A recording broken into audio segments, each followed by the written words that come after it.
I think the camp was very timely because, like I was discussing with you earlier, when you're in your work space and you're sort of working non-stop, it's a pleasant break. I mean, it kind of scares you, but when you see that the reports are looking good, then it's a great reaffirmation. I think not just corporates, but everyone needs to actually investigate their health.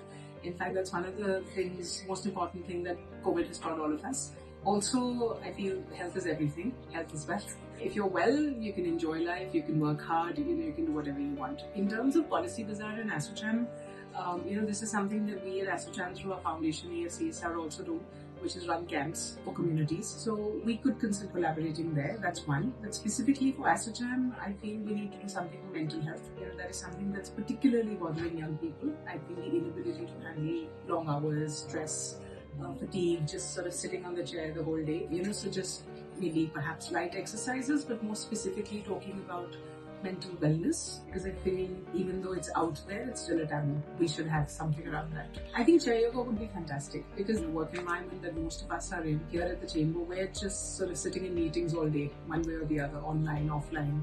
So chair yoga, I think, would be fantastic. I mean, maybe something around nutrition as well. I think that would also benefit a lot of people. There's a lot of misconception. Again, from our own work, I mean, why we have a council of nutraceuticals, but not supplements isn't the answer to everything. And I think we need to debunk that myth a little bit.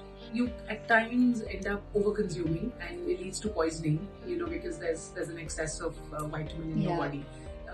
Again, I feel, there's a lot of knowledge out there, but it'd be good to get some, facts and figures, and like I said.